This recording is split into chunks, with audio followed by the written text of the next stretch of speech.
All right, says I'm live. Any of you guys alive out there? How's it going? The man you wish you were. You're early this time. Cool, man. Glad to have you. Ninja Scout, what's up, man? How you doing? Road Scholar, what's happening, man? Hope you're doing good. Man, it's hot as heck in here again today. This part of the shop, I know I always complain to you guys, isn't air conditioned, so come in here after working all day. It's like 10, 15 degrees hotter in here than it is outside. So I open up the doors and windows and try to cool it off a little bit. Still pretty hot, but oh well. I can manage for an hour or so. Anyways, yeah, Ninja Scout's already asking about the M70 kit. Well, I'm going to talk about that in 1 second. Just give other people a chance to get in here. I think basically when I post it, I'm going live. I'll post it like on a delay for 15 minutes. Let me know, guys. Do you guys get a notification as soon as I post that I'm going to go live? Or does YouTube wait until I actually hit the live button and my camera's on before you get notified? Because I'm not sure exactly how that works. Seeing how I'm not subscribed to myself, I don't really know. You know what I mean?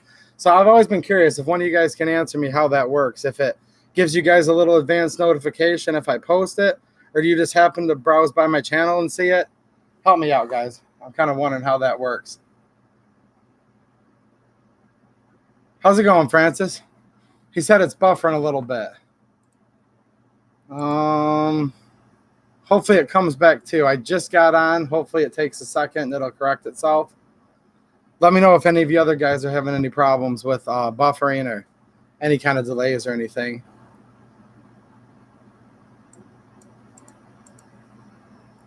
It looks like, from what I can tell, everything's going good with the stream. I can't see a lot from the screen I'm on, but it looks like it's all right. So anyways, yeah, I got a this parts kit that I just showed in the preview picture. I just got, and I'm going to show you guys a little bit about it, and I'm going to do another standalone video on it. And the reason why is the kit isn't exactly what I ordered, but it's still pretty cool. And Apex, which is where I got the kit from, they're going to take care of me on it. And I'll explain that in just a second. So, okay, cool, Ninja. I appreciate it. I was just wondering if it does any good. You know, I usually try to start off by, you know, posting it 10, 15 minutes in advance just as a courtesy to you guys so that you'll have a little time in case you want to join, you know. So, okay, cool. Thanks, Tree Guy. Like I said, I'm not sure how this works. And then I know YouTube's kind of hit and miss with their notifications anyways. I know some of the channels I subscribe to, sometimes I don't get the notifications. Sometimes, most of the time I do. So it appears all of it's hit and miss. Maybe it's just because they don't like us and don't like gun channels. Maybe their system's just overloaded. I don't know. Wouldn't be surprised if it's because they just don't like us, though. I think that's been kind of obvious lately with the congressional hearings that have been going on and testimonies and federal inquiries as to why is YouTube doing certain things with certain types of channels, right? Anyways, I don't want to talk about YouTube politics too much. It's Friday. I'd like to have a little fun and talk about guns for a little bit. So yeah, I bought this Yugo M70B parts kit, which the M70 is kind of a generic name for Yugo AK and Yugo guns, period. There's probably at least like 6 Yugo guns by the name of M70. I know that's messed up, but you've got the little 32 ACP micro Tokarev that I showed a couple streams ago. That's called an M70. There's an M70A, which is like looks like an M57 Tokarev, but that's a 9mm. And then you've got early M70s, which we call M64s, like this one here. And yeah, so this is one of the many Yugo M70s. And this is what we call an original barreled parts kit. And for those of you that are kind of new into guns or new into the AKs, you know how you get a parts kit today for the most part, and they always cut the barrel up. And sometimes the seller will provide a USA-made barrel, sometimes no barrel at all. Well, this is due to what we call the machine gun barrel ban. So several years back, they passed a law, or I believe it was actually an executive reinterpretation of a law, that said that, look, if a barrel was attached to anything that was ever a machine gun, even if you destroy the gun itself, the barrel becomes part of that, so the barrel has to be destroyed too. So basically the only way you can get these kits like this is if they've been in the country for quite a while, right? So although these have been just recently made available, they've obviously been in the US for quite some time because they just don't allow them to come in like this anymore. So this is the original barrel that was attached, pinned into the milled receiver, just exactly like it was when it was a machine gun. So kind of makes it pretty cool to have an original barrel for quality and then just kind of for history and nostalgia too, right? Because I don't know about you guys, but when I make my AKs, I like them to be as close to original, close to their military spec as possible. And this is about the only way to do it if you can get one of these pre-barreled kits. Let's see who it's popped in here real quick. Looks like Richard Hughes is here. How's it going, man? Richard just got monetized today. I know it's been a long wait, man. Congrats. That's awesome. I am not. As you guys probably noticed, I don't get it. You don't see ads on my channel, so I am not. But I know Richard's paid his due, and he's had the required number of subs for a long, long time, and you've been waiting a while, man. So congrats to Richard. That's good to hear, man. Good to hear. Francis is reminding me there's a Serbian bolt action hunting rifle called an M70 also. So, yeah. So, yeah, somebody here says they're new. So, what basically happens is an AK is obviously what our ATF would consider a machine gun, right? It gets imported into the United States. It cannot remain a machine gun and be sold to regular people. Now, law enforcement and military can have machine guns. Some regular, private citizens that are what's called an SOT. They pay a special occupation tax. A lot of times these are known as the Class 3 dealers. They'll get a letter of intent from a local law enforcement, like a CLEO, like your chief of police or sheriff's department, and they'll say, look, it's like a form letter the ATF has, and they'll say, hey, look, we have the intent of wanting to demo or review or possibly purchase machine guns from you. That's how you guys see some of these new machine guns on YouTube. These are for people, again, that are what's called a special occupational taxpayer, appropriate FFLs, and all that to go with it. Brief history on that. But for the rest of us, considering I don't pay a special occupational tax, don't have an FFL to sell Class 3 weapons, I can't get a machine gun shipped to me. The only way I can own a machine gun, like you all, is if I buy a pre-1986, before the Hughes Amendment kicked in, and I'm going to have to pay a $200 tax stamp, paperwork, extended wait times, and probably for an AK like this, let's say 25 grand, I think would probably be a fair number. So with that said, unless I'm willing to do all that, these come in as what's called a parts kit. So they take the receiver, they cut the receiver nowadays into 3 equal pieces. They give you what's called the front stub. They also give you, and that's in this little bag of goodies, what's referred to as the rear section or the rear stub. Middle piece is gone. So what the heck would I do with this thing, right? For any of you that are new to AKs. Well, these can still be rebuilt. Because if you look here from the front, forward, everything's functional. Everything's pretty much good to go. And there's a process with these milled receivers, what's called a re-weld. So there's several people out there that, do the machining. And they'll machine what's called a repair section for the middle. Or they'll repair sometimes the 2/3 of the rear of it. And they'll weld it back in place to this original receiver section, mic it all out, spec it all out, weld it together, do it up real pretty, and then they're able to actually put in the original components to make this into a functional semi-automatic gun. Now, the middle section can't have the 3rd pinhole because just even having that 3rd hole, which would allow the safety sear or auto sear to be inserted, ATF says that's a machine gun. So still quite a bit of work that needs done to this to make it a functioning semi-auto. But the nice thing is from the front half forward, this thing's good to go. This is what you call a pre-populated barrel. It has the front sight base already attached. There's our muzzle nut, detent, all that works good. We have our gas block, which, as you guys probably know with the Yugos, this functions as a gas shutoff and a ladder sight for launching grenades. So Yugoslavia had a thing where they wanted most riflemen to be able to become a grenadier, basically, at will or on the spot. So they equipped most, not all, but many and most of their AKs with what they call a grenade launching sight. And this gives you, I'll see if the camera will pick that up. This gives you yardages for grenades. Obviously, with the trajectory of a grenade rather than the 7.62 by 39 projectile, you can see these are quite high. So if you're shouldering this gun to fire a grenade at even 100 yards, you're going to find yourself aiming this thing pretty high up. Makes sense. These are what they call rifle propelled grenades. You would put in a blank, which contains the powder, crimped, but no projectile. That's important. Wouldn't want to shoot a projectile into the back of the grenade. Probably wouldn't be pretty, right? What this also does is it shuts off the gas. So, as you guys know, when you shoot a semi-automatic, and sorry to bore you guys that have been to the AK forever, there's a couple guys in here are kind of new to it, and I like, talking to new people about this stuff. So, normally, when the projectile goes down the barrel, some of the gases escape down the end of the barrel, obviously. Some of the gases go through what's called the gas port, which is contained on the barrel underneath this gas block.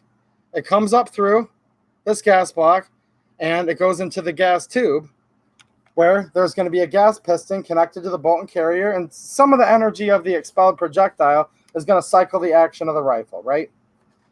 Well, what happens here, so we can have more energy and the maximum amount of the explosive power hitting the grenade to make it go forward, when you lift this up, it shuts off the gas. So now there's no more gas that can come in to cycle the action, and you simply would shoot this as a bolt action. Just shoot a shot, cycle the charging handle, and just one shot at a time for a rifle grenade. So if you've ever wondered what one of these funky things are on a Yugo, that's what they are. And I would note that since this is a milled, you're going to notice that the venting, because AKs tend to be a little over-gassed by their nature. That's how they're built.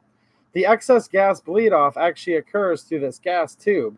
You'll notice there's 3 holes here, 3 holes on this side.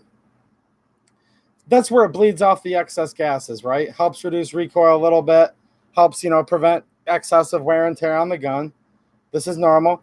Whereas an AKM, which is the stamped variety, you're going to notice that it vents with little holes that are around the edges of the gas block itself. Kind of a minor detail.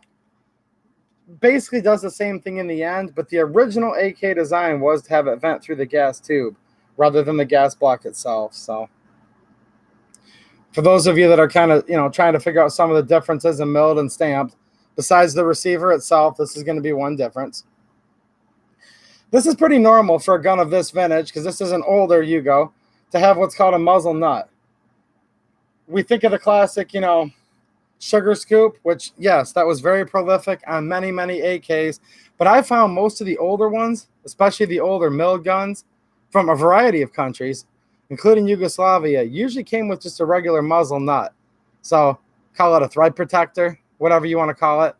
And this is basically just to protect the threads. This is obviously not offering any mitigation of flash. It's not acting as a brake, anything like that. So it's kind of crazy, and go for it, guys. It's awesome to do, but so many of us buy like these really advanced muzzle brakes for our AKs. And again, why not? Modern technology, less muzzle rise, but is it needed? Well, I don't know. Look at this. This was a machine gun fired in fully semi-automatic or fully automatic. What do they call it on the news? Fully? Yeah, this is fully automatic. They call ours fully semi-autos. Anyways, with nothing, no muzzle device at all, just a thread protector. So that's pretty cool. Now the Yugo will have a regular front sight post here. It also has, hidden right into the front sight base, a little flip-up sight. And these work 2 different ways. They either have the ones with the tritium vial or this one, and this is really the first time I've looked this one over closely. This just has some luminescent paint on it. So see how that comes up to a yellow dot? So this is for higher visibility. Maybe a little broader sight picture with this, but maybe a little bit easier to see in low visibility or when it's getting dark. So, yeah. We have our bayonet lug on here. That's pretty cool. So, provisions for a cleaning rod, although this particular kit did not come with one. Rear sights all functional here. I would also note that you have your rear open sight with the little V notch, little U notch there, right? Same thing. We have a flip up that switches it to 2 high visibility dots. Again, some of these had little openings with tritium vials. Some of them, like this one, had kind of a high visibility, like a luminescent paint. That when it was new would kind of absorb a little bit of light. But I'm sure these are obviously expired and burn out, but still not a bad sight picture. You can pick up the rear 2, yellowish orange dots at the rear and then pick it up again in the front. I don't know if you guys can see that sight picture a little bit. Probably not. It's really hard to do on camera. There we go. Imagine it was in focus. Not too bad. Yeah, I'll show you guys the other parts of the kit and kind of tell you what happened with this purchase and how Apex is really taking care of me, Apex gun parts. So I'm gonna end up sending this kit back. I'll tell you guys why in a second. But like I said, they're taking care of me. So, but if you guys are just watching this part, this is not a hit piece on Apex. Called them today, was a little worried.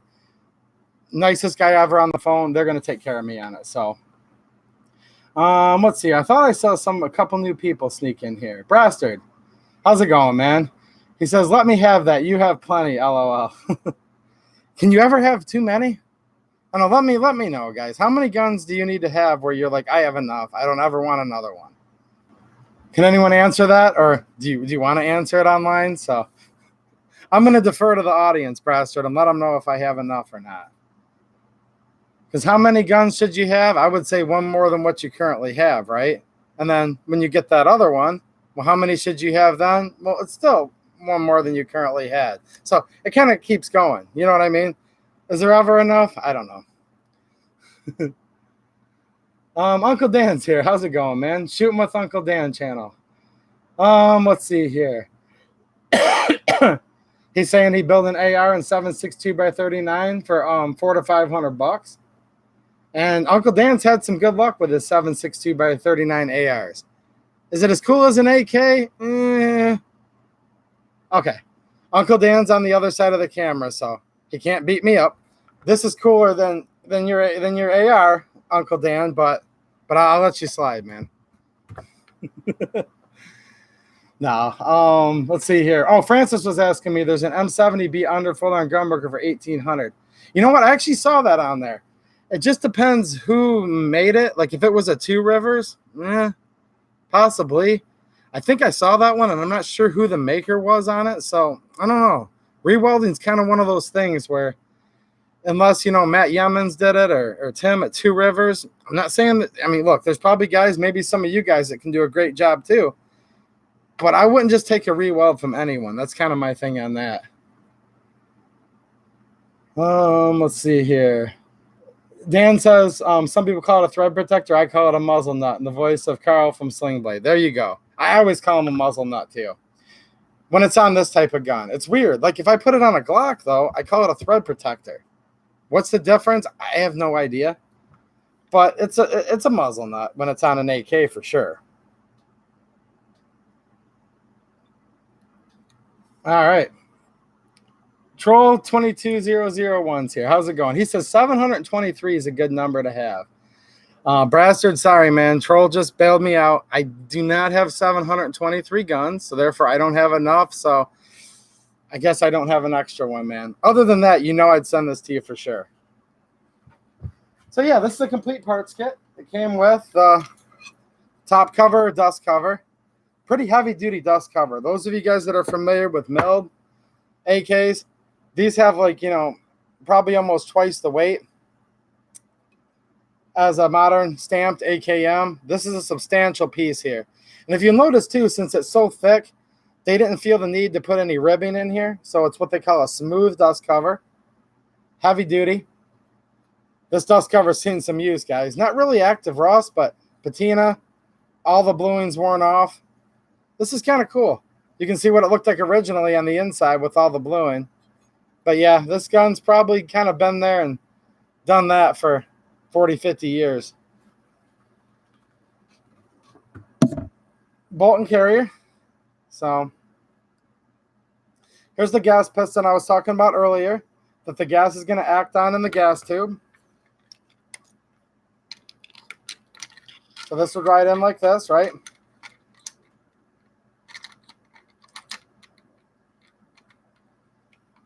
Okay. And when the gas comes up through the gas block into the gas tube, some of it's going to bleed off. The rust is going to send this back to cycle the action. The spring is going to send it forward again and cycle the next round. Everything looks pretty good here. You know, obviously some use. These are well-used parts from a former active duty machine gun that fought through several conflicts.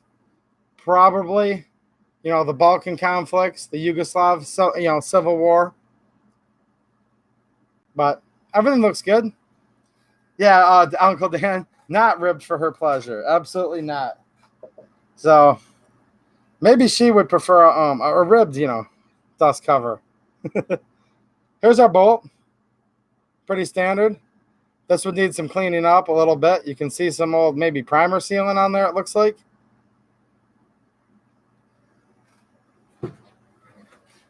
Oh, what else? Boring stuff here. Recoil, spring assembly.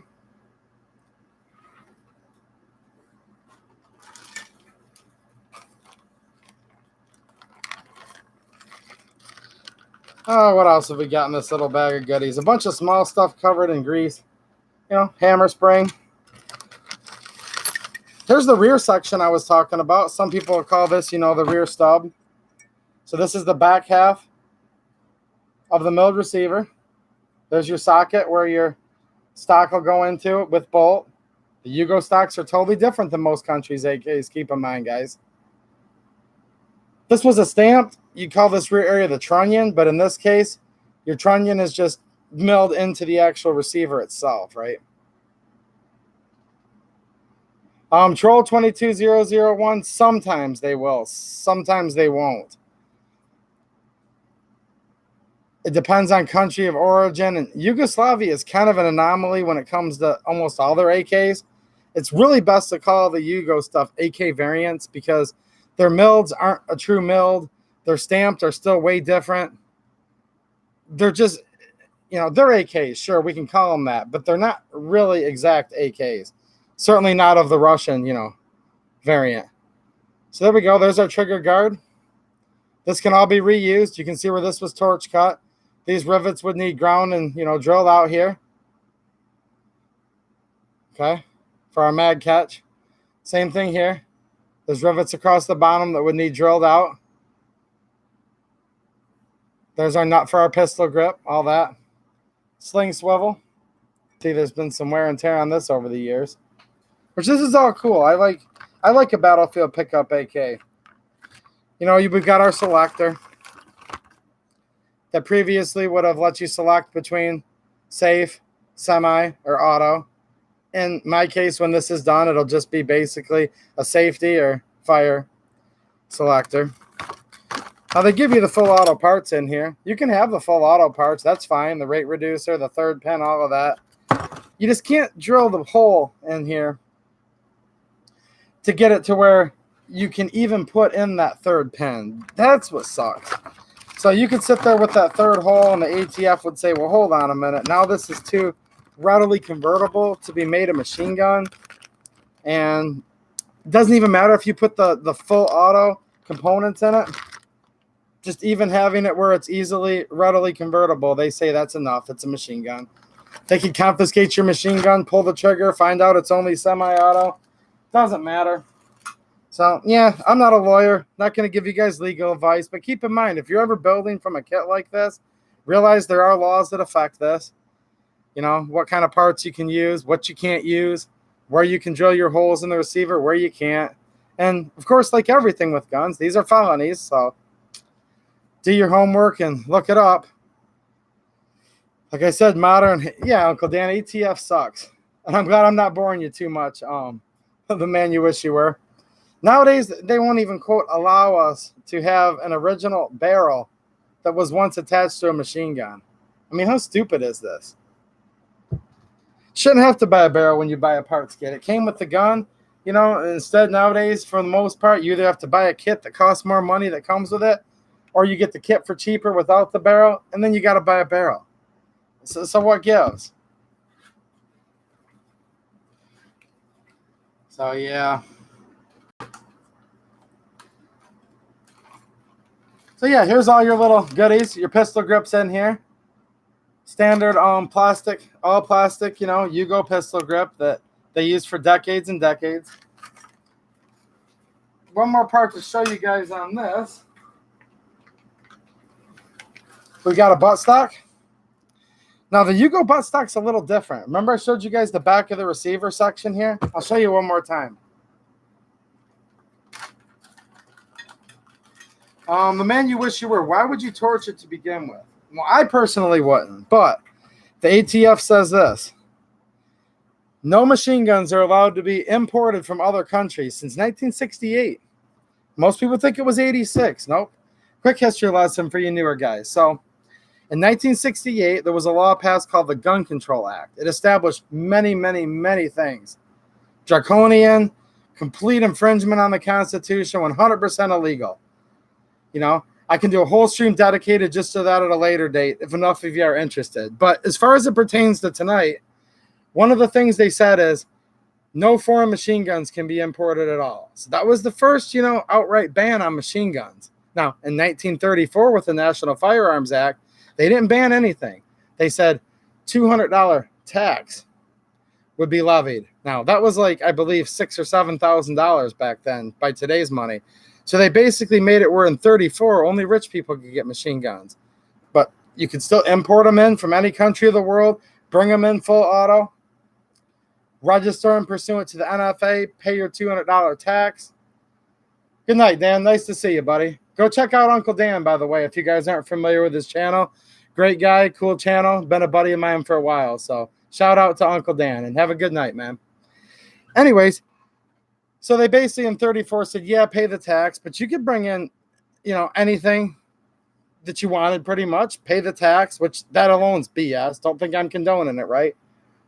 Now in 68, they said no more foreign machine guns. So what that meant is you couldn't import a fully functional AK and sell it to regular old civilians, as they like to call us. I just say citizens, right? Because unless you're active duty, unless you're enlisted in the armed services, you're a citizen and you're a civilian. Police officers, by the way, civilians. Look, no disrespect to any cops that are out there, but that's one pet peeve of mine lately. I'm sick and tired of cops talking about people that aren't cops, and they call us civilians. No, I'm sorry, but deputy so-and-so, officer so-and-so, you are a civilian. And that's one of the things that makes our country different is our police, we are policed by civilians as opposed to the military, which polices many countries. So, sorry, guys, I'm kind of going off on a tangent, but just been kind of getting in my craw lately. I even heard somebody that's in EMS. God bless people that are into saving people's lives, EMS, you know, and paramedics. Not knocking those guys at all, but I heard a paramedic the other day saying, well, I know how to treat a wound where a civilian wouldn't be able to. Look, guys, they're changing what the word civilian means, and I don't like it. Civilian doesn't mean layman or novice or someone that doesn't know what they're doing. No, civilian means a citizen that is not a member of the armed forces. Okay? Are they treated? Brester, it says cops are not civilians. They have extra rights. Well, hold on. That's kind of what's wrong with this picture, though, okay? Because they really are civilians, and by the Constitution, they're required to be. But no, you're right. They are given extra rights. And that's actually what I'm calling out here. Anyways, regular old citizens couldn't get a machine gun, and foreign machine gun past 68. Now, by 1986 rolled around, you couldn't even buy any machine gun unless it was made before 86, before the Hughes Amendment was signed into law, ratified law, you know, signed by President Reagan. And then that said no more machine guns at all, unless they're grandfathered in. So there's two reasons, man, you wish you were. First of all, it's a foreign machine gun. Second of all, any machine gun after 1986 can't make it. Unless, like I said earlier, I know this is a little bit confusing, you're a special occupational taxpayer, SOT, you have a certain class of FFL, and there's a couple of them that can own machine guns. Class 3 is what people refer to them a lot of times, right? and you have an intent from law enforcement that they want to demo your weapons you're making, then you can. So for all the rest of us, we can't have them, man. So the ATF has decided that what takes this from a machine gun to just a paperweight is you have to cut it in 3 pieces. It used to be you only had to cut it in half. You could cut it with a bandsaw. Now, none of this is law, right? This is just literally the ATF deciding at whim, and it's constantly changing, convoluted, all this. So now it's kind of gotten to the point where they say you have to cut it in 3 sections and take the middle piece and throw that away. So did that answer your question, or did that confuse you worse? Not allowed to have a machine gun unless certain circumstances, unless it was made before 86. So this is no longer a machine gun. This is a paperweight. But like I said before, this can be resurrected. It can be what's called re-welded with a repair section installed in here, right? Okay. And now it basically becomes a modern produced semi-automatic receiver and semi-automatic rifle. So, yeah. And no, you're right. You're right, Braster. They can own full autos and import special machine guns just for cops to collect. 100% true. They're doing it.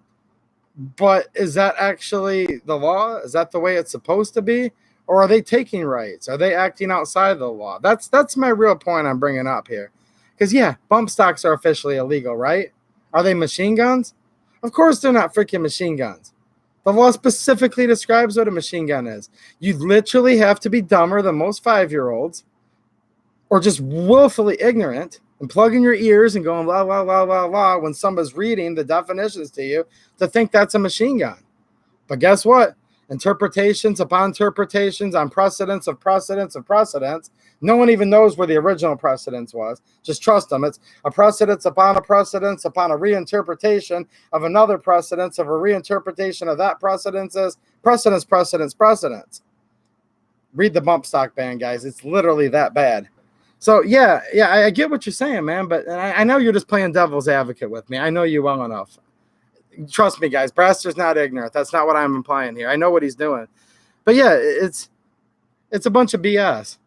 We're not supposed to have a military police force that patrols our domestic laws. That's not what they're for.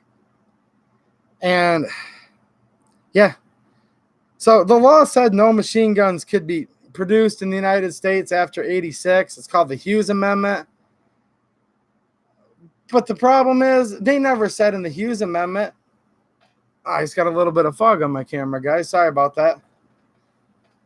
They never said in the Hughes Amendment, hey, this is how you have to cut the receiver. They never, ever, ever said in the Hughes Amendment that once a machine gun, always a machine gun. They never said it had to be cut into 3 equal parts. Look, the people that we elected to make laws, none of them ever said any of this. The reason why we've gotten to where we have a bag of parts that most of the time doesn't even include a barrel is because of bureaucratic interpretations and reinterpretations and people that we don't get to vote on. We don't even know their names that work, for the bureaucracy. Trump's been known to call them the swamp many times over. I would agree with him on that. That's who's deciding all these weird things, guys. Let me show you something. Here's an older parts kit. You guys have seen this gun before. It's another Yugo. This is kind of like a second generation milled, by the way, guys. The Yugo M70s. Look at the lightning cut there. Not too much different than like a Type 3, okay? Now, then if we go over to this side of the receiver, we'll see there's the Zastava roll mark.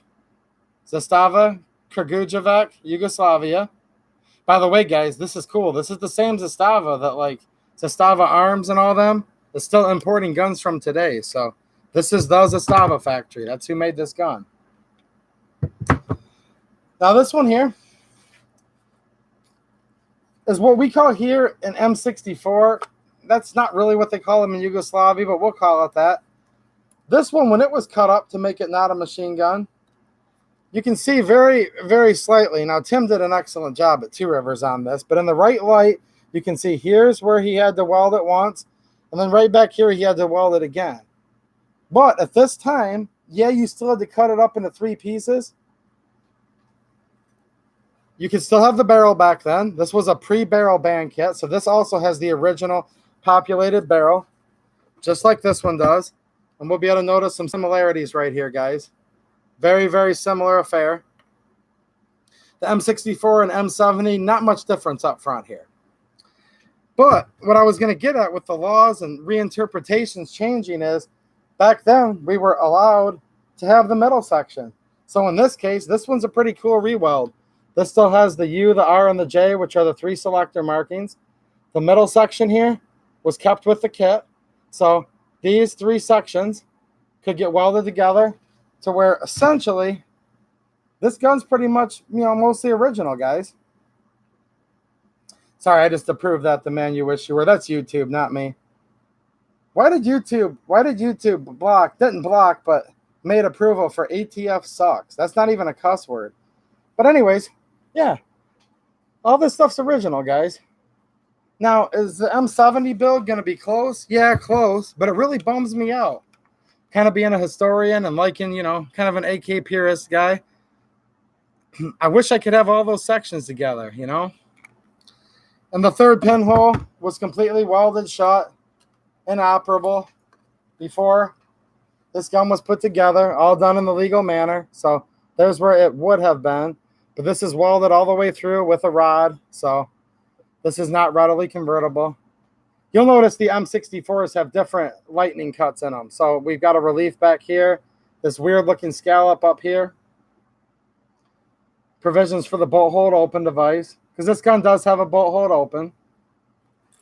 It's the only Yugo AK and one of the only AKs there are that actually have a bolt hold open. And I don't mean just with the follower.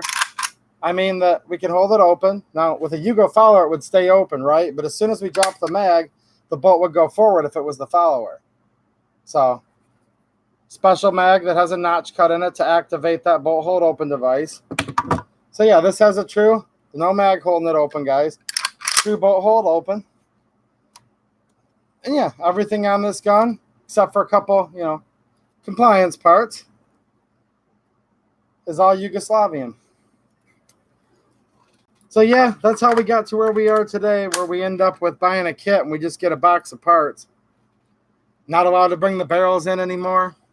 Not allowed to bring even the remnants of the receiver parts in. They have to cut it up and throw a third of it away. I think I saw somebody new pop in here. Stephen Kennedy, what's going on, man? GOA or bust, he says. Yeah, mill receiver, what a shame. It's going to be a nice, this is a nice restoration, by the way. This really is.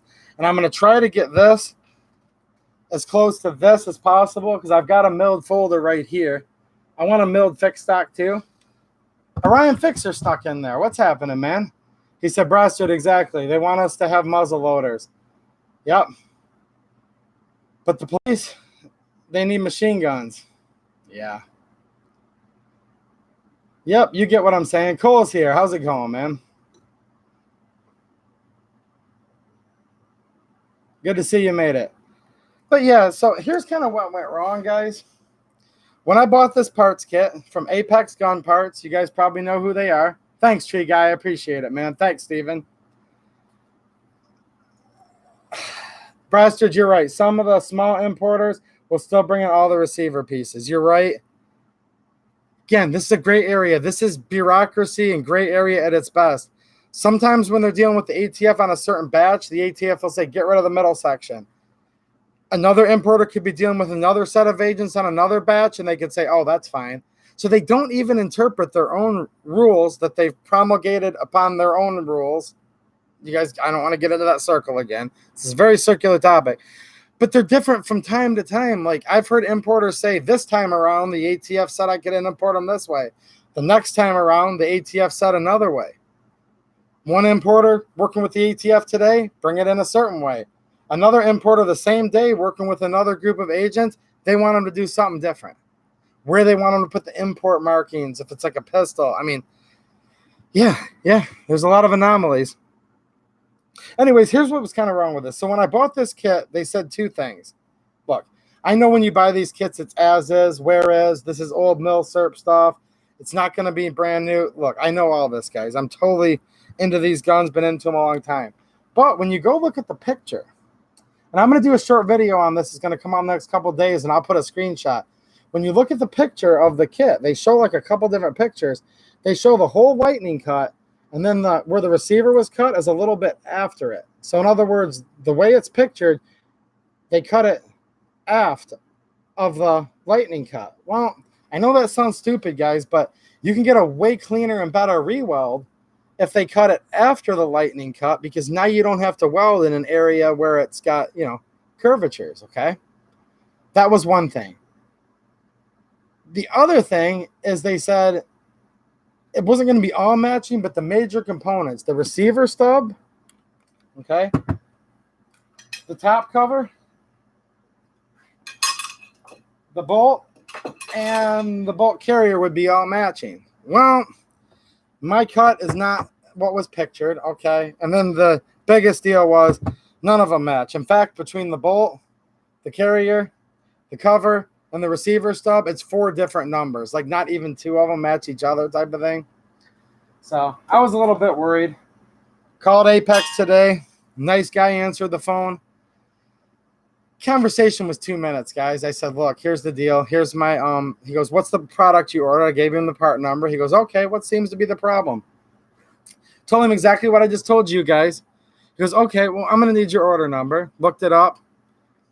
And he's like, okay. And I asked him, I said, look, man, are you an AK guy? He goes, oh, yeah. I said, so you know what I mean? When you guys picture that it's cut, you know, past the lightning cut, you know this is something we're looking at. And this can make or break our decision, right? Because trust me, guys, the devil's in the details on these guns. And if you're going to spend all the cost for an original barrel kit, pay a lot of money to get it re-welded, wait 1.5 years, 2 years, whatever, to get it back, yeah, it kind of matters. And then he goes, no, man, I totally understand. And that's how they were all supposed to be. I said, and the matching numbers actually, you know, whatever, I get it. If it wouldn't have said it, it didn't, that would have been fine. Price should have been a little cheaper. But for the price I paid, it said matching numbers on the major components. Always a good thing with a Mauser, right, guys? And none of them matched. And he said, man, I've heard enough. I'll take care of you right now. You should have an email already that came through. There was an email that basically said, here's our RMA process. He goes, all right. Within seconds, you should get another email. It was right there, right in front of me. Within 2 seconds, prepaid shipping label. So Apex already sent me a label. I'm going to box this back up. Not because it's not beautiful in its own right and it's nice and all, but it's just not exactly what was advertised and what I paid for. And basically, Apex is going to take care of me, guys. So they didn't mean to mislead. It's not like they were saying it was this and it was that. Look, mistakes happen. If I lost a customer every time I'd have made a mistake in my business, I'd be out of business. So what I always like is when a customer is honest enough to me to just simply call me up and say, hey, man, I know it was getting dark. I know you worked all day, but you kind of missed like behind the kid's swing set. Oh, man, I'm so embarrassed. You know what? Whether I'm going by there or not, I always tell them that because I never want the customer to feel, but hey, I'm driving by your house first thing in the morning anyways. I'll be right there, and I take care of it. And not that you lie to customers, but you tell them a little white lie, right? Like, because I've actually said this in the past, like, yeah, it's going to be a 30-minute drive because I've already, and then they feel guilty and they're like, well, no, don't do it. Just wait till next week. So I tell them, hey, I'm going to be driving by your house anyways. Not a problem. I'll have it fixed in 5 minutes. Thank you for telling me. I hope you're not too mad. Sorry for any inconvenience it caused. You know what? Like 100 out of 100 times, the customer's cool as hell. So I'm trying to be a cool customer. I just got done showing how cool this kit is. It's not quite right. Apex. Hey, I haven't gotten the replacement yet, but first impression of him on the phone today, really polite, professional guy, right down to business. He totally got it. Like I said, they're AK guys too. Didn't really need to explain myself.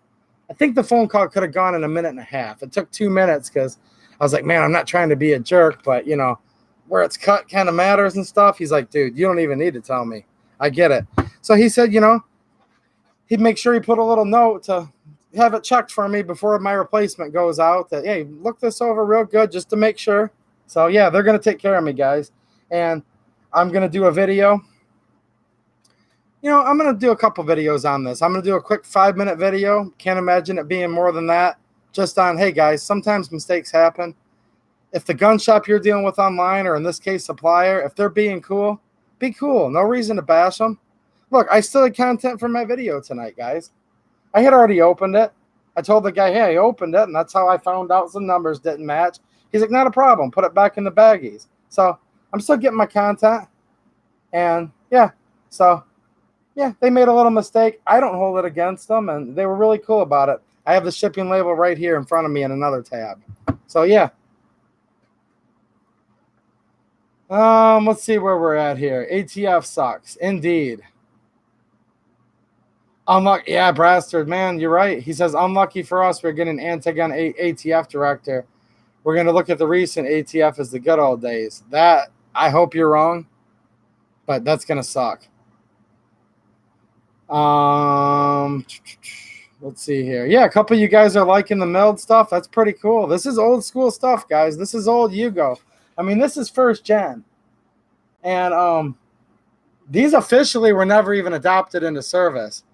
So we can't really even call these on a mass production, these early M64s with the bolt hold open. Would I call it a prototype? No, because there were thousands of them made, but they actually were never adopted as an official service rifle. I call it the M64. It's fine to call it that because it differentiates it from an M70, because there's a couple big differences, right? With the mag catch and all that, the whole bolt hold open. You'll notice there's a metal ferrule on top of the grip. There's some differences, right? But really, this would have just been called an AP in Yugoslavia. So, you ever notice, like the ones that were imported from Century, they would call it the NPAP, PAP, or the OPAP? Well, PAP would be like a semi-auto, right? AP would be an abbreviation and also translated heavily to their language as, automatic rifle. So, this was literally, from what I can tell, and there's a Mishiko video that kind of concurs with my research, that this would have simply been called AP, but we call it the M64 here. But this is old school. This is their first AKs they ever made. These are also pretty old school.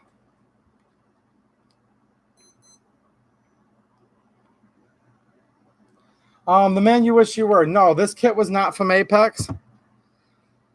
I was lucky enough to buy this from somebody who actually works at Two Rivers directly. So this was made by one of the people there. And yeah, this is kind of lucky to have that gun, to be honest.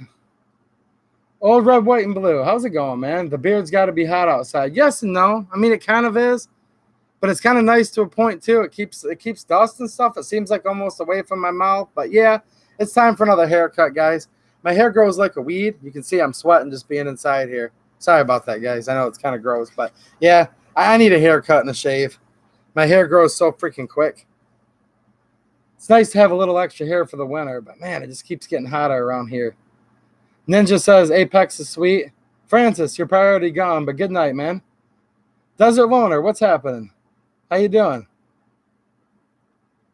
Desert Loner says, intimidating gun. I can barely handle a pistol. Well, this is technically a pistol. With the stock underfolded, it's less than 26 inches. The weird way Michigan measures, I can carry this as a pistol. Cool. You're going to think I'm crazy here. I was thinking about the Balkan Wars, and today's your lucky day. These were seen in the Balkan Wars, right? I said, you know what? I'm going to bring this out on the table just in case anyone brings it up. So, yeah. He says, do I have an underfold? Now, look, guys. I know this is a small channel, but how many streams on demand can a guy say, do you have this weird variant of an AK? And he just has it. Good night, Stephen Kennedy. Thanks, man. Yeah. Have fun closing up the shop. Thanks for joining us, man. Okay, so he says, do you have one of the Romanian underfolders with a weird backwards pistol grip thing, otherwise known as dong? So, yes, I do. And it's right here. And here's my Battlefield pickup, built on a Romanian parts kit. And the American components that were required, such as the receiver, I distressed equally to the kit. So the kit had honest distressing. Battlefield pickup kit is what I call them. Yep. The little dong. Yeah. The big dong's on the folding stock Romanian RPK that I have that I've showed you guys. Yeah, we've got the bayonet affixed. Nice matching. You know, basically a nice patina, wear, whatever you want to call it. There's your laminated forward dong grip. This is that rib dust cover we were talking about earlier. Too bad Uncle Dan's gone, because this would suit his, I mean her pleasure. I like Uncle Dan, so if you guys can't tell, I'll rip on him since he's gone because I like him. I always thought this one was kind of cool. Look at the original serial number on the trunnion. You know, AK-47, right? This is, you know, D-47. I always thought that was kind of cool. You know, the Romanian Kugar factory, roll mark. Same place they make the Wassers, guys. This is more of the old school style folding stock. See how it's got your downward slope to it? A couple different generations of these. I don't mind it. It's comfortable. You know? This is called a model PM65 underfolder. They make these in a couple variants. They make them with the inverted dong, which has to, you know, come back like this so it can fold. They also made these underfolders with just a palm swell, lower handguard, right? Romanian mag. It's kind of cool because they call them like battlefield pickups, or a lot of people, you know, call them Balkan War pickups. You know, you could find one of these on the battlefield, and this right here. You know, this one and this one could have been fighting near each other. Were they? Who knows? It was a big battlefield, and I'm using the word battlefield very loosely. This one right here, it could have been there. I mean, many Romanians and Yugos were in what we refer to as the Balkan conflicts, right? Romania was sending a lot of support over. So, yeah. Let's see here. Old Red, White, and Blue says, I don't like the underfolders. I know what you're saying, man. It's like you do, but you don't. Like, you might not like to shoot them as much. I get that. I like to shoot them. I like them, but totally get it. But you have to admit, there's a cool factor to them. Might not be the one you take to the range, but there is something kind of, yeah, I'll say it again. Cool factor. Okay, Brester, $239. What are we talking about here? AOA had Battlefield pickup M63s. Yeah, I know. That's pretty cheap. And when we say, you're talking the PM Model 63s, right? Which would be the fixed stock version of this with a little bit different dong. Yeah, Old Red, White, and Blue likes the AKM 107. So these are what we call our AK 100 series. That's what Russia kind of went to at a certain point. So we have some Segas before the ban from Obama that were in the 100 series type. Unfortunately, we're not really going to get too many more of those because they've been banned from import. Yeah, they can dig into your shoulders a little bit. I mean, it just depends. I don't have the bony shoulders problem, you know, but hey, not too much on me that's bony.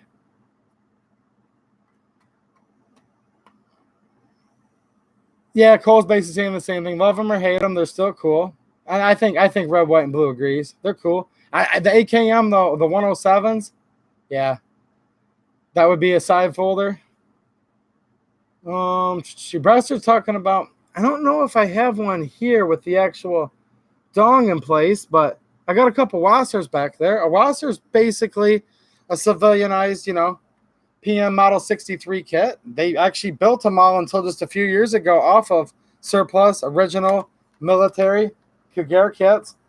And then they put those slab-sided receivers on them that don't have the dimples.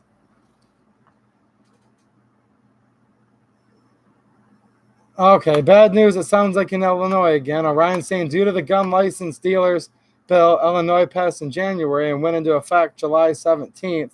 The number of FFL applications is down to 1,300 from 2,400. Man, 1,200 gone. That's like half.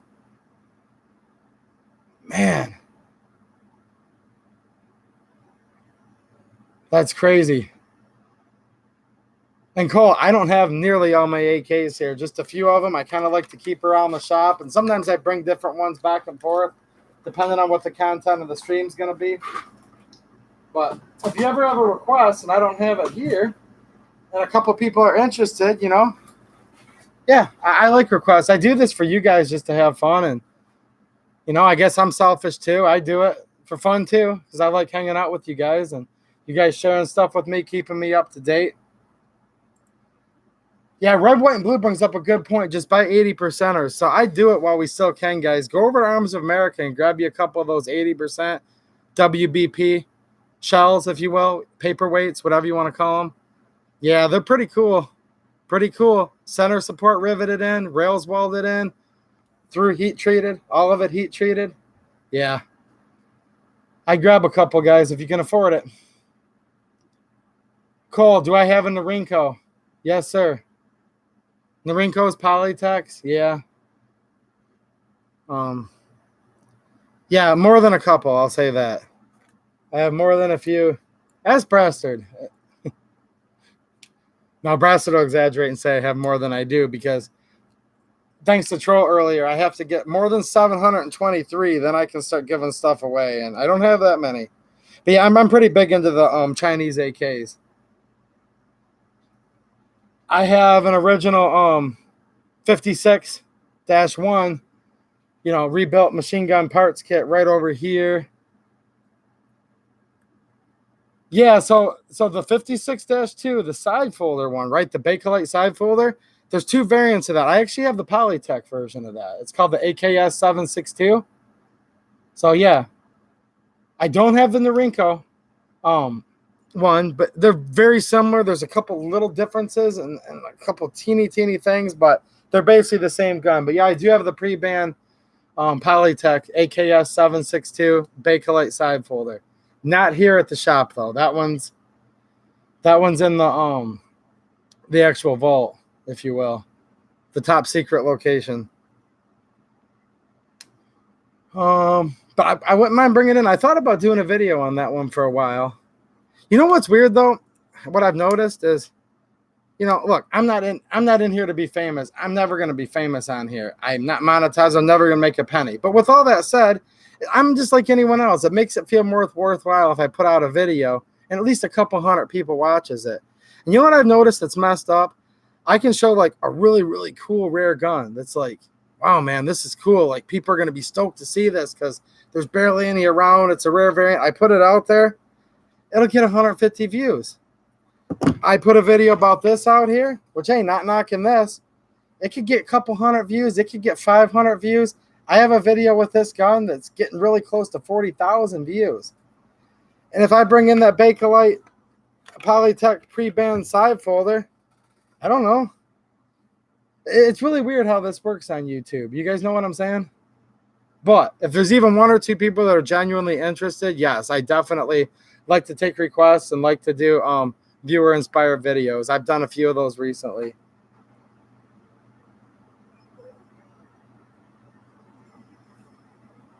Let's see what we got going on. Yeah, they're a little rare. It took me a long time to get one, and yeah, it was kind of one of those I was working on. Yeah, you're right, Brastard. People like to watch guns they have, not rare ones, and you're absolutely correct. And look, this is a working man's channel. Yes, I have some really nice guns, but I don't care what guns you guys have. So what's actually kind of cool is I almost, in a way, this is what's weird. If I've got fellow geeks in here, which is kind of what's more on my streams, I like talking about all this weird and kind of rare stuff and the intricacies of what's the difference in a milled Yugo versus stamp, M70 versus M64. If you guys can't tell, I love talking about this stuff. But it's another sense that I like, in another totally separate vein, I actually really like doing videos about this gun and hearing people be like, hey, man, thanks for your video. It helped me learn. And now that I'm a little more confident, I just bought my first gun from watching your video, and it's a G2C. And I'm going to go take classes and learn and try to protect my family. That actually means way more to me, like literally 100 times more to me than trying to like impress my fellow buddies on who has what gun. So yeah, I love to geek about really cool guns. Look, I've been collecting these guns for like 25 years, guys. Some of the stuff that's real expensive now was cheap when I got it. I'm not rich, not at all. I've just been working hard at getting my collection going, but I really do like just talking to the regular people, and it's cool to do a budget gun videos. So don't think for 1 minute that I'm pissed that if I did one on my brand new in the box Polytech Legend, never been touched by, human hands since the Chinese touched it last. That's cool. 150 views. This 500 views, 40,000 views. But I like talking about this stuff though. I do. I really do.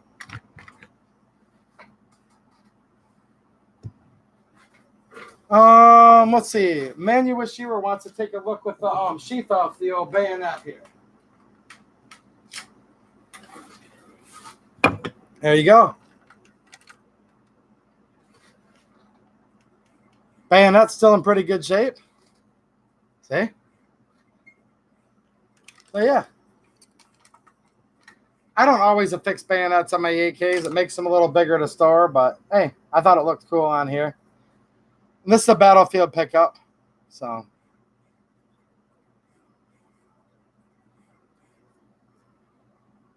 these are cheap, by the way. You can still get these from Arms of America for pretty cheap. The Romanian bayonets are not an expensive bayonet, especially if you're buying it in like a battlefield pickup look and it's already worn and it's already, distressed and whatnot. So I got lucky here. The cheapest possible version of this bayonet was exactly what I wanted to match the original parts. So yes, old red, white, and blue. I would love to have a PKM and an FFL license and pay the special occupational tax, all that, right? Let's see here. Brasser, do a Rome and Jennings video. You might get 1 million views. I should get the Rome RG14 revolver out. I really should. Cole's getting ready to go tonight. Okay, he said it's a TKB 022 PM Bullpup AK. It was an experimental weapon that was meant to challenge the AKM in service when it was pressed into service. I'm familiar, and Norinco did like a is it their model 86S? I think is their Bullpup. That's one that's eluded me that I really like and would like to get, but I do not have an 86S. So, yep, Cole, the 86. Yep. I do not have one of those, so you got me. I don't have every gun, guys. I really, really don't. But if I have it and someone's really wanting to see it, I don't mind showing it and talking about it a little bit, But yeah, these are pretty cool. Brasser says he's got 4 of these from AOA, $4.99 each. 2 had the frogs, 2 had trench art. I don't know if they're quite that cheap anymore, but everything's going up in the AK world. I know this is cheaper than this Russian, Bakelite, for example. Functionally, they're rather similar, but I know you could probably buy like 10 of these for 1 of these. So this is still a pretty cheap bayo to get, right?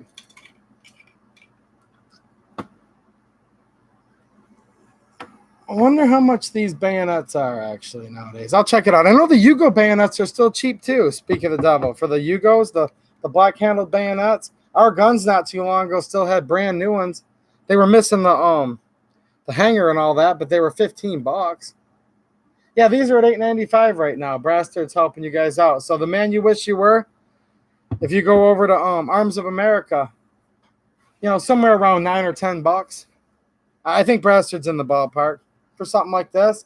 If you're just wanting to get into bayonet collecting, or say you have a Mauser or a Romanian that has the bayonet lug, this would be correct for your rifle.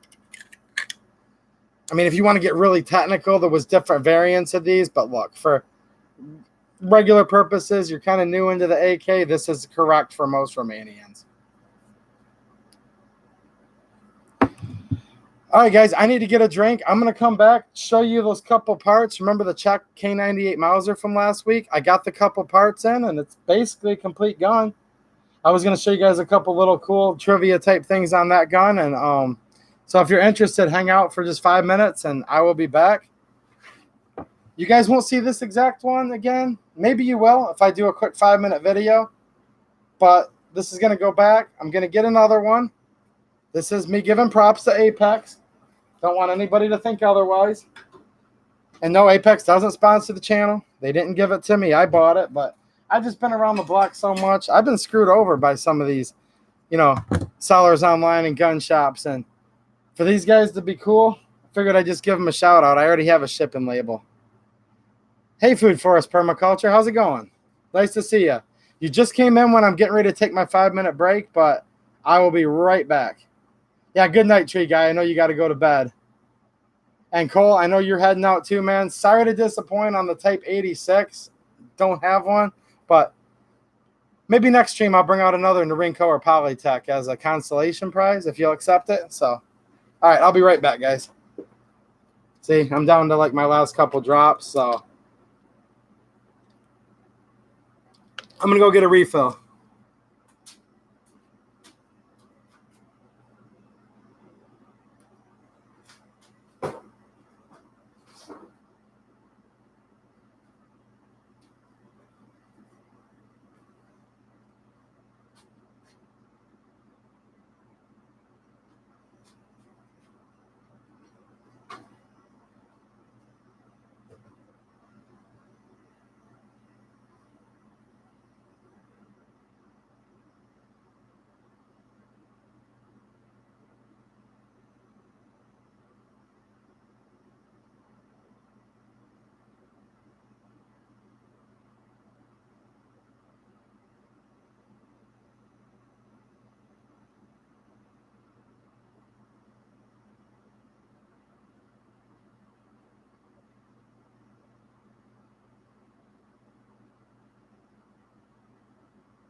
All right, I'm back. Always back. Everyone leave. Stop talking crap about me. I'm not going to be on too much longer, guys. Maybe another 15 minutes or so, unless you guys have some questions. Let's see here. Food forest permaculture. Just came back from salmon and halibut fishing. Man, that's awesome. I could go for some salmon right now for sure. I love salmon. Awesome. You reminded me how hungry I am, so probably won't be on too much longer. And because food forest permaculture just got me really hungry, guys. Cole's back. What's up, Cole? It's good to have you too. Just got another Pepsi and Snickers. Looks like you're staying up for a bit. Hey, man, if you're in the area, I've got a jar of peanuts here. I've got a salad in the fridge and got some extra supplies here.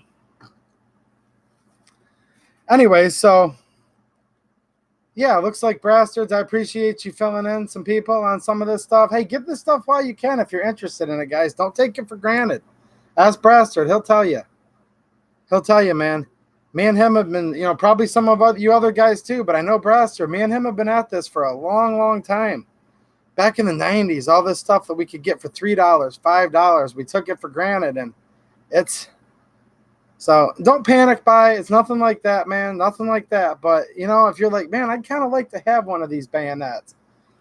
Just because they're $15 now doesn't mean they're always going to be that way. And when it comes to milsurp stuff, especially related to the AK, it seems like the price only goes in one direction, which it's crappy in one way, but I guess the good news is a lot more people are getting interested in it, and that's cool. Let's hope people that are getting interested in this have some freaking balls, though, right? And I'll actually stand up for our rights, because if there's just like, a million sheep into this, then whatever, they'll take it from us. But I just hope, and that's why I love doing videos on stuff like this.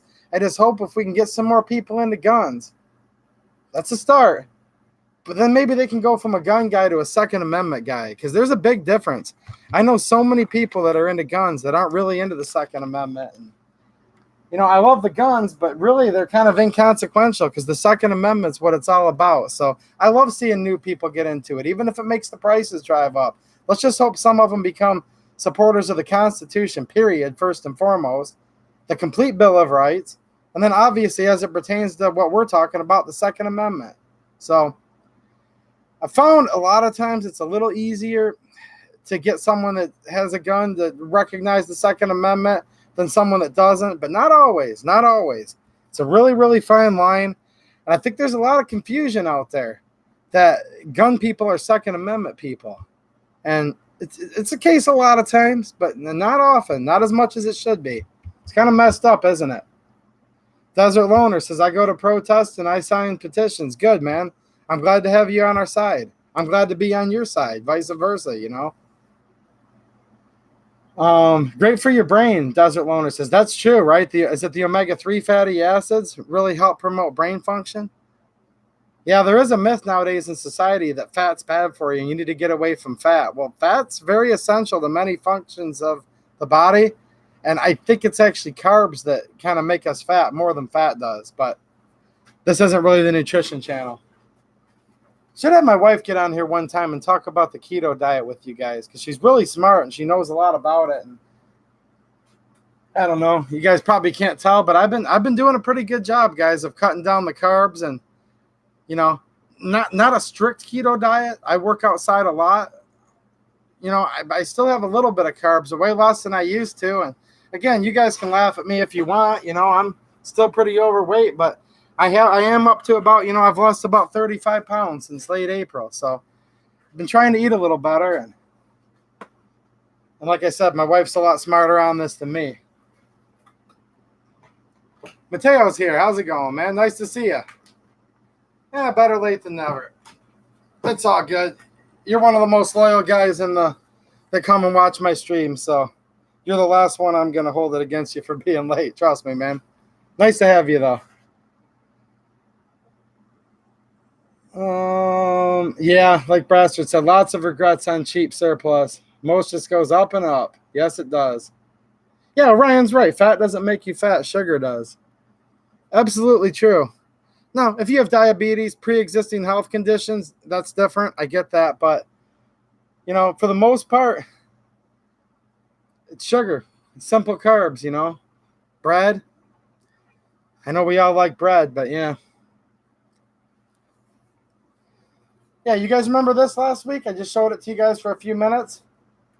K98 Mauser, German Mauser made in occupied Czechoslovakia. And I was missing 2 parts. So this isn't like a collector grade gun, so this will be fine. It had this rear screw, which actually has a little Czechoslovakian roll mark in it. But I was missing the front screw. So I couldn't really find the one screw that I wanted. So I bought a set of, screws. This will be for another gun later. But I added the front action screw for the trigger guard in the bottom of the, the mag floor plate. And then I was also missing the spring up here that's going to retain these barrel bands that holds the sling swivel, and then the front band here. So I added that. So this gun's basically good to go. And I thought maybe you guys might think a couple things about this gun is interesting. So first of all, this is marked, and I showed you guys this last time, but for those of you that weren't here, this is made at Brno. Come on, focus. Okay, this is made at Brno. There we go. In Czechoslovakia. There we go. You see the BRNO at the end. Same place the VZ24 that I did a couple videos on was made. Well, Nazis happened, right? They came in, invaded, occupied much of Europe, including Czechoslovakia. So what the Germans did is they took the VZ24s, used those, took all the spare VZ24 parts, built those, and then they started making K98 Mausers. Whether the Czechs wanted to or not. Kind of like concentration camp or make our rifles. I know I'm putting it very bluntly, but something along those lines. So, yeah. Made at Brno in Czechoslovakia, but an actual German Nazi K98. Now, the crust has been ground on this one, but it still does retain a couple of its Waffen-Ops. There's a Waffen-Op on the side of the, see right there? The slider for the rear sight. Waffen-Op marked still. The Waffen-Op still underneath the sight leaf. Okay, right there. Little eagle. It's really hard to see a lot of these. Some of these are eagles over numbers. Sometimes the Waffen-Op is eagle, clutching a swastika, depending. A couple other features of this that make it kind of interesting too. Look at the trigger guard, guys. This has a true winter trigger guard. See how much more this bows out and slopes out? This is for a gloved hand. I thought that was pretty cool. Also, it's missing something, guys. You know the German Mausers, the K98s, are known for having what's called the takedown disc in the stock. It's the hole with the metal ferrule in there. And that's simply, if you've ever taken apart a Mauser bolt, you've got to, compress the spring, which drives the firing pin down, rotate off the safety, right? So this is missing that. This was a later war. And towards the end of the war, they started doing expedient measures to cut costs and just increase the volume of production. So instead of putting all that in there, which is a couple extra pieces of machine metal for the ferrule that would go inside of the takedown hole, they said, well, maybe this will work good enough. So this being a later cupped butt plate model, they just literally drilled a hole through the butt plate there. See, that goes all the way through. And they said this hole would work. So this is one of the later generation features of a K98 where the takedown is actually just right there in the butt stock. Save them some time and money. Another thing too, you'll notice, this does have a bayonet lug, but it does not have the H bands. This has the smooth style with the 3 ribs for the front bayonet lug and barrel band, right? This was a later iteration, more simpler machining process than the H band. You can see it's just kind of crudely stitch weld on the bottom, nothing fancy. They didn't bother to grind or dress up the weld. This does have a bayonet lug, but I'll notice another thing they did. You'll notice in the end of this little ferrule portion of the bayonet lug, there's a hole. Is it picking it up? See how there's a hole right there? Now, normally what you would do is take your cleaning rod. I have a K98 cleaning rod. There was a couple lengths of K98 cleaning rods. This is a 12.5 inch, which is the later type. But we have a little problem here. So see, there's a hole in the metal, but as soon as I go to stick this cleaning rod in, it doesn't go in at all. Well, towards the end of production,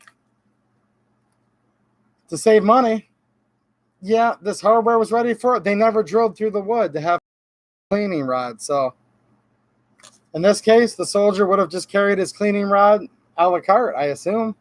Maybe they didn't even get one in all cases. Kind of messed up, but yeah. This has no stock disc. Instead, it's in the butt plate, winter trigger guard, and no provision for a cleaning rod. Now, when we get to even further, I don't have a true last ditch, but this is getting a little close to what you call last ditch. And then I have another K98 Mauser here. And this one they deleted. It's weird. You'll find different, inconsistencies because these Mausers are made at so many factories. This one does have the takedown disc in the butt stock. Okay, that's cool. But you'll notice this has the later style front band. Okay. But this barrel band here has the sling swivel on the side over here, whereas the other one had it on the bottom. And look what this gun's missing altogether. No bayonet lug at all. So at this point in the war, when this gun was made, this is a DOU manufacturer. They literally just skipped the bayonet lug. Notice it's not there. Now there's still provisions in the metal ferrule here for a cleaning rod. I've not actually tried putting a cleaning rod in this one. Let's see if it... Now this one is actually cut for a cleaning rod, guys.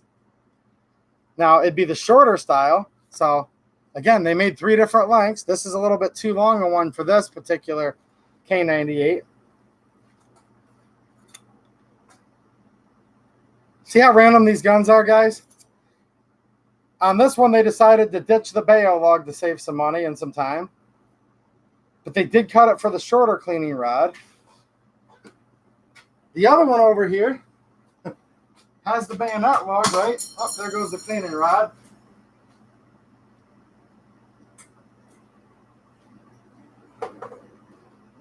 Look, guys, I'll take it. I dropped the cleaning rod, but not the gun, so that was still a win. The other one has a bayo lug, no takedown disc for the bolt in the stock, and no cleaning rod. So the Germans did some weird stuff at the end in the name of just increasing production and saving money. Cole says, my brother has a World War II bring-back Mauser. That's cool. Rifle is smooth and the wood grain is just perfect. Badass. The man you wish you were. Look, I've kind of neglected the series. I'm going to be stepping up, especially this winter, but soon here you're going to get another one. I actually do have a series. It's called The Year of the SKS. So if you start off, I've done, I think, 5 episodes of it. And I'm starting at the very beginning with my 1949 SKS. And I'm going through, I've gotten through the Russians. And my next one's going to be on the Sino-Soviets when Russia was handing it over to China. How China just started to get into it. It's going to be my next video. So, yes, I'm huge into the SKS, man. I have more of those than AKs. And it's the gun that I've been into the longest. You know, my first milsurp was an SKS back in the early 90s. So, yeah. Nope, it's not been canceled. I work a lot, guys. And trust me, if you guys knew how much I worked, you'd be surprised I'm even putting out the videos I am. But I do like doing the channel and stuff. So, I'm not just going to stop doing videos. But it's hard to put out a lot of videos in the summer for me, guys. I'm self-employed, very small business, and weather's not been the best. Remember how I was coming on here every week talking about how it was raining again, raining again, raining again? Still raining some, but now I have to make up for all that because I made like no money the first, couple months of the season.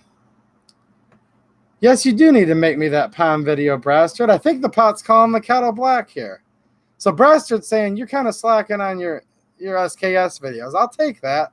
But you're definitely slacking on that palm video. So, yeah, me and Bastard, we'll just say it's even right now.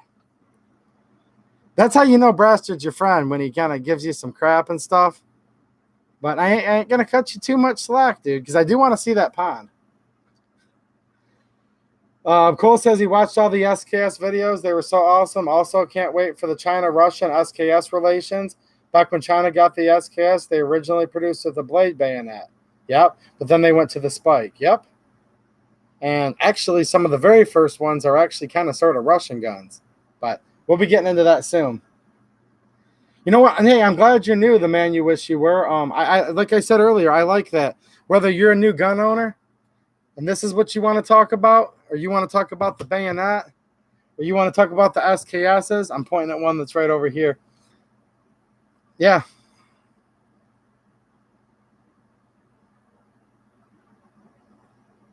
Fully Focused. How's it going? Check out his new avatar, guys. I think he designed it himself. I think it's pretty cool. So shout out to Fully Focused. He used to be something Foley, right? And he's changed his name a little bit here, but he's been around the channel for a while, guys. But yeah, he made that avatar, and it's pretty cool. But no, don't be sorry, the man you wish you were. I like to talk about this stuff if you can't tell. And Mateo's looking forward to it too, man. Mark Foley. Yeah, exactly. I didn't know. I didn't want to say it because sometimes people change their name because they didn't want their name out there. But yeah, Mark Foley. You guys know who he is. Yeah, go give Mark Foley a shout out if you like his avatar, guys. You can click on it and open, go to channel. It should open it up in a new window. Open link in new window. I think it looks pretty good. I was impressed.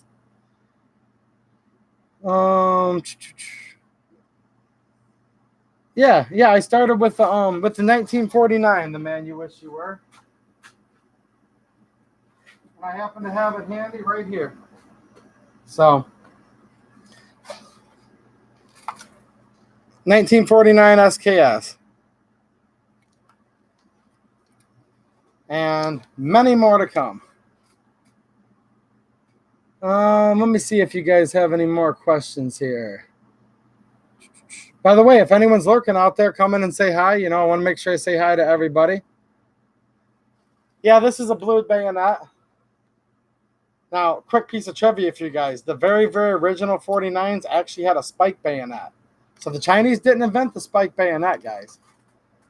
The very first Russians, the 1949s, and the first few from 1950 had spikes. Now, many of them were changed out during arsenal refurbishments. This is a refurbished 1949, a light refurb, but a refurb nonetheless. This is kind of somewhere in between where they did the blued blade, and then they went to like that coated type, that silver coating that they would put on them. So, yeah. Chinese did not invent the spike.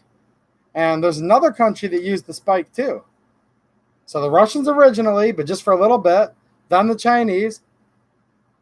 If one of you guys know, tell me which one. I know the answer, obviously, but what other country used the spike bayonet for their SKSs? And those are going to be in the series too. It's a totally separate country.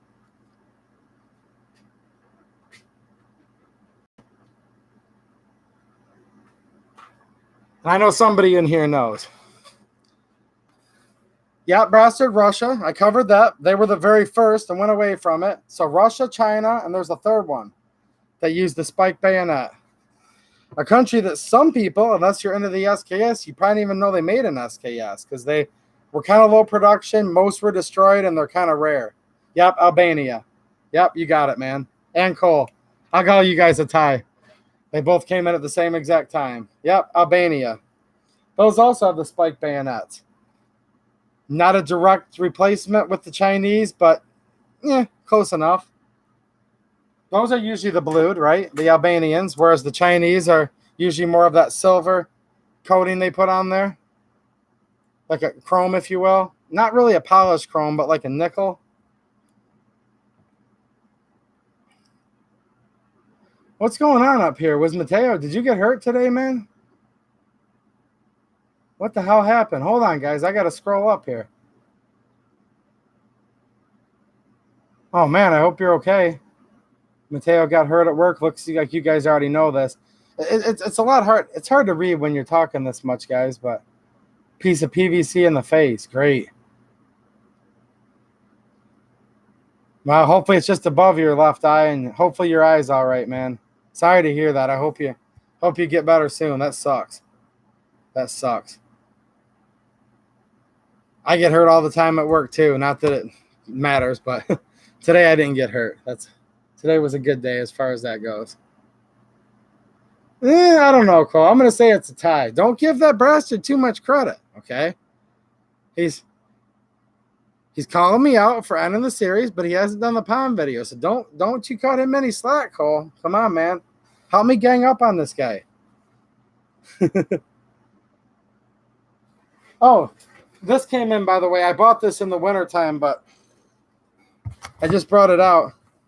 Anyone like 32s or 7.65 chambered pistols? I wouldn't mind doing a video on this one. This is an Astra A50. Any of you guys heard of these? Astra A50.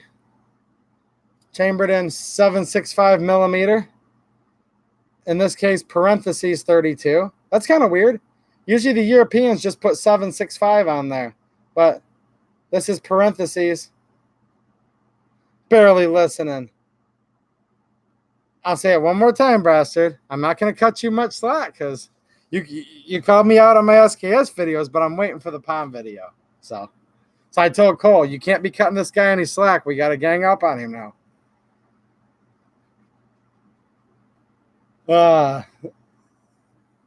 Yeah. Man, you wish you were says, I remember back in the 90s when SKS was at a reasonable price. Yeah, like 100 or less.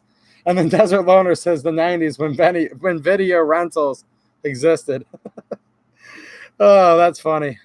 Yeah, I remember that. But yeah, this is an Astra A50. I don't know if any of you guys are into these kind of guns. This particular one's like brand spanking new, like unissued, I think unfired. Not a particularly valuable gun, but you don't see a lot of these in the U.S. It's kind of in the PPK, Makarov-ish vein, right? A little bit different, but see, it's still got all the original preserving oil on it.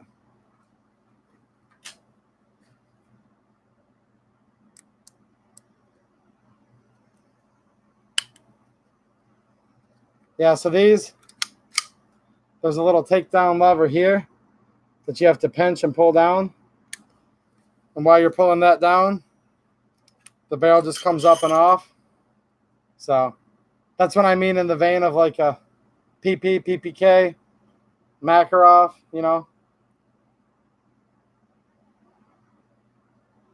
So, yeah. She's in pretty good shape, guys. I mean, there's wear commensurate to just like racking it a couple times, but there's no signs that I can see anywhere of any actual use. I mean, the chamber looks, besides that dark preserving grease, looks immaculate.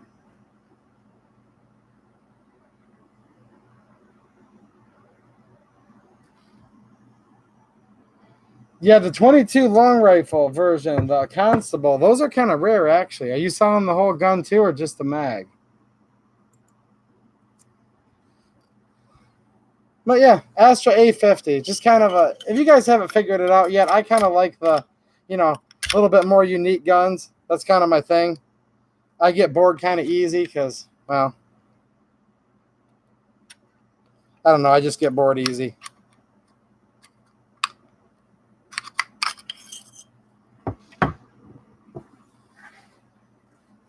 Over here real quick.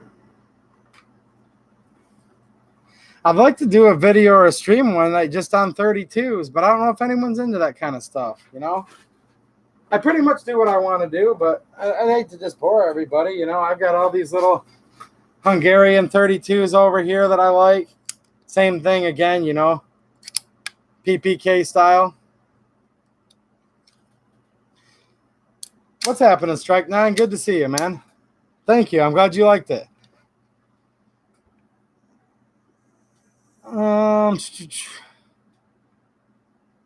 The man you wish you were says, what do you think about those SKS Classics selling? I don't know. Classics been hit and miss in the past.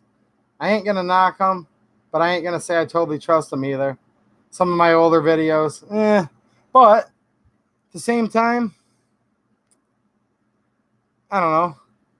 It was when they were $350 a week ago. That would have been awesome. They're back up to $399 now. That may be in all reality what you have to pay, though. I can't find them anywhere cheaper than that on the primary market. Maybe on a good gun broker deal. Cole says, I love the unique guns, too. Love the pistols you have, no matter if they shoot a little pea or a giant pill.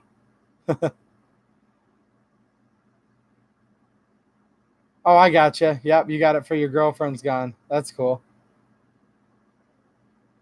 And education's never a waste, especially for free. Good point, Orion. If you guys don't like it, I'll give you your money back. Which there are 2 people that do support me on Patreon. So I guess if they don't like it, they can quit and I'll give them their money back too. Yeah. I like the little 7.65s. They're fun to shoot, you know. I mean, there's all kinds of 7.65s. They've been in military production forever. You know, this old Walther from the teens, old German officer's pistol, 32.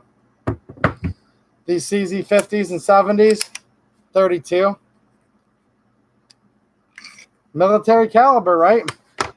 Yeah, like Strike 9. You were reading my mind, man, or I was reading yours probably. 32 is popular back in the day. Popular for CNR holders, too. Yeah. I mean, I could bring out a stack of 32s, guys, because as you guys know, even right now, but especially back in the day, these were the cheapest guns you could get is these little 32s. I mean, still a bunch of 32s out there available for a couple $100, which is, you know, unfortunately, that's cheap by nowadays standards, isn't it? To get a $200 gun, it's just the way it is. Cole, my Patreon is Glock Shooter 79, all one word, just like the YouTube channel.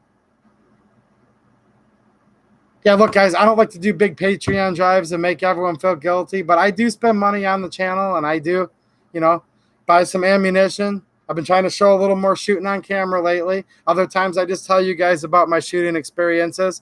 Obviously, I buy these guns for myself too, but sometimes I do buy a gun a little bit more specifically for the channel.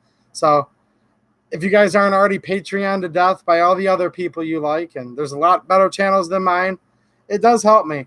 And when I get a few more people on there, I wouldn't mind doing some, you know, Patreon-only videos and stuff. With there being 2 people, it's not that I don't care about them. It's just the reason I do this channel is to try to get the content and the word out to as many people as I can. So I don't have a lot of rewards right now, guys, but after I get a few more, look, I don't mind, you know, whatever, giving away stuff, doing a Q&A. What I'd love to do is like how some of the bigger channels do it, like, you know, Ian and Carl do it on In Range. Mishiko does it where they have a Patreon-only Q&A and they do like an hour video answering the questions. I love listening to those kind of videos, and maybe someday I'll be able to do that too.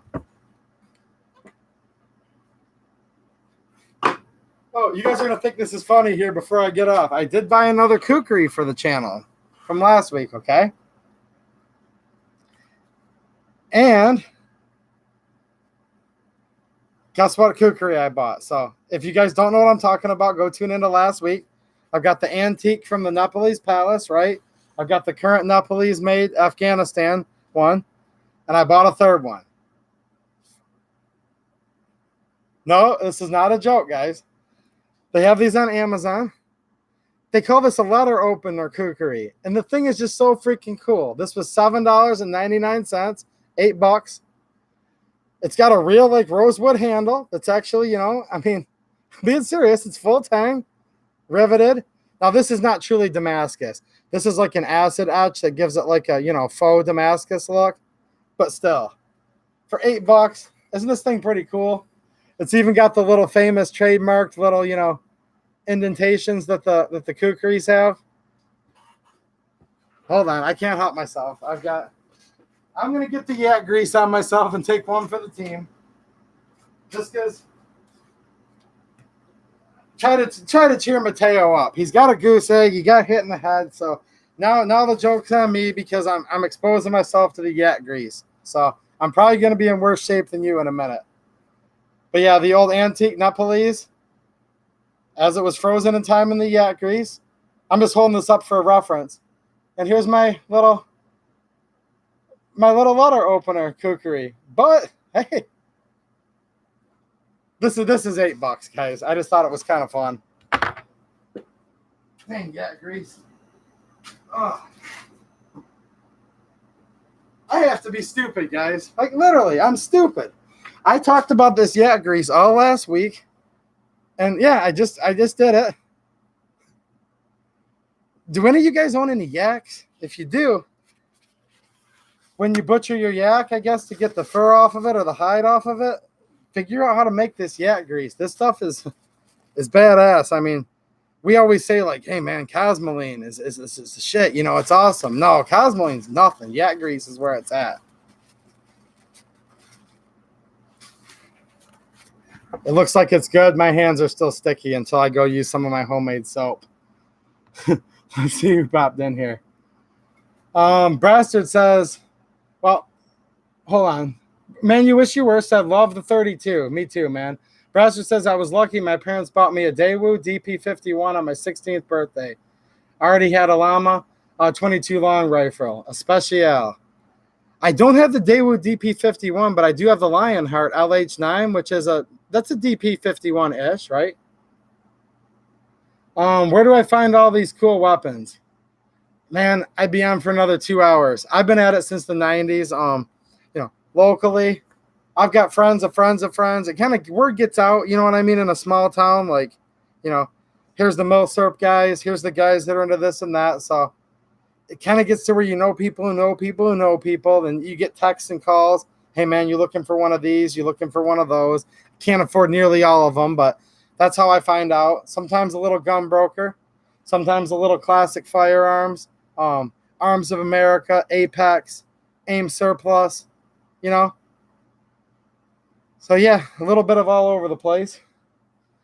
And sometimes I try to tell you guys where I got the guns from. If they're modern, newer guns that can still be had for a couple $100, I try to share that as much as I can. Can't put links to people who sell guns, unfortunately, which sucks. Cole said you've never supported anyone on Patreon in your life. I think it's pretty easy. I support like 3 or 4 people on Patreon myself. So, you know, you can use PayPal or credit card. Thanks, Strike 9. I'd appreciate it, man. If any of you guys want to help me, that's awesome.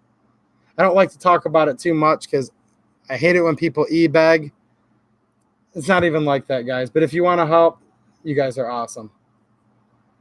Cold Steel Mateo's asking me, you know what? I don't remember. Let me drop this link in the description for you all real quick here. Let me find it.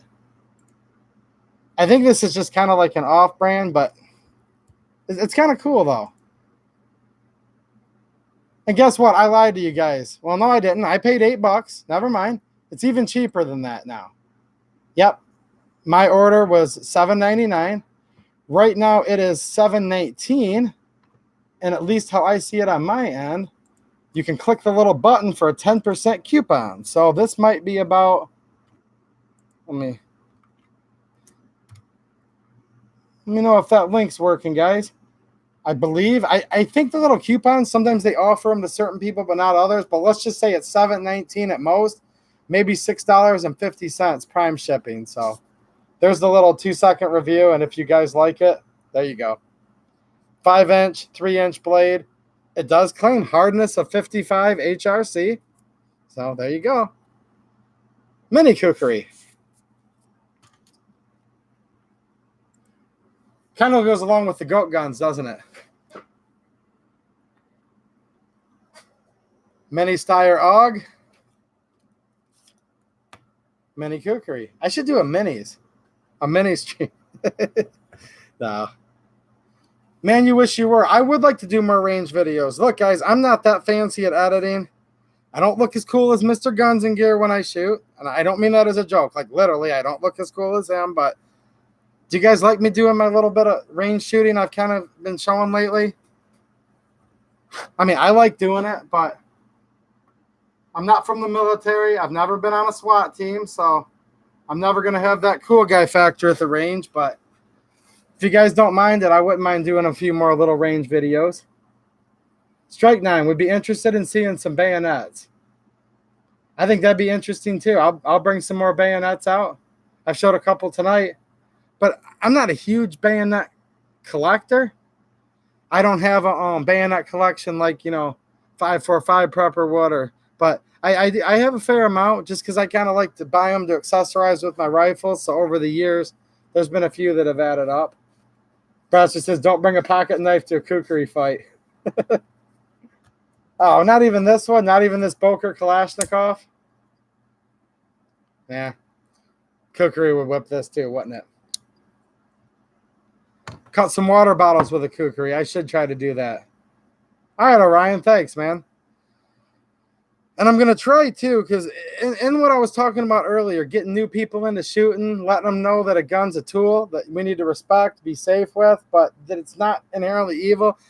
I'm trying to work on, you know, networking with a couple of younger people in my local community here. I don't know a lot of younger people. I'm kind of getting old, but maybe I'll get a couple of younger people to come out and do a little bit of shooting with me. Maybe people that have very limited experience, haven't shot much, see what they think of different, you know, a couple different calibers or different formats. And I'd really like to do that eventually. I think that would be a lot of fun.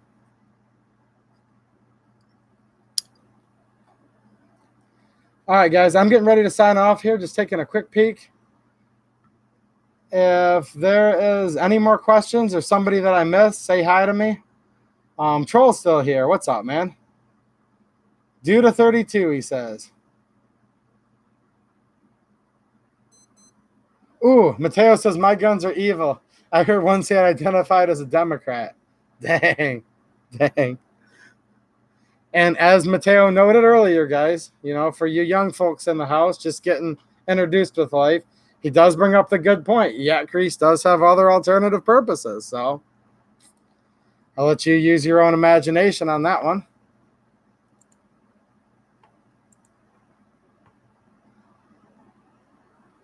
Well, if you guys like the video, go ahead and hit the thumbs up. I noticed before I even started, I had my first thumbs down, which that's cool. They didn't like the video before it even started, but it really is cool. I just thought it was freaking hilarious, to be honest with you. But, yeah. All right, I'm taking a last peek at the comments here. It looks like you guys are either content or completely bored, but either way, I got to get up in the morning, and I got a lot of work to do again tomorrow. Hopefully it's not going to rain, and should probably be waking up in a few hours, so I'm going to take one last peek here. Looks like that link's in there if you guys are interested in the little mini kukri from Amazon. I don't know if those stay up after it's over or not. So Dollywoods is here. Thanks for saying hi, and you have a good night too. The best kukri, I discussed it quite a bit in last week's stream, but I'm liking these guys so far. You know, unless you want to buy one of these antique ones from the Nepalese Palace. So real quick, you can write this down. Okay, ex-Gurkha Kukri House out of Nepal. They're on Amazon. They're on eBay. They're on their own website. So just take a look at this. Type them into your search engine. But yeah, I should have another video or two next week. Gonna get another SKS one soon. I have some more Taurus G2C shooting ones with the different mags. If you guys have been patiently waiting for these, you know, extended mags, the 18s and 20s, got the footage. Those are coming out soon. And yeah, so I'll have a couple more videos and see you guys again next Friday. All right, guys. Thanks for watching and have a good one.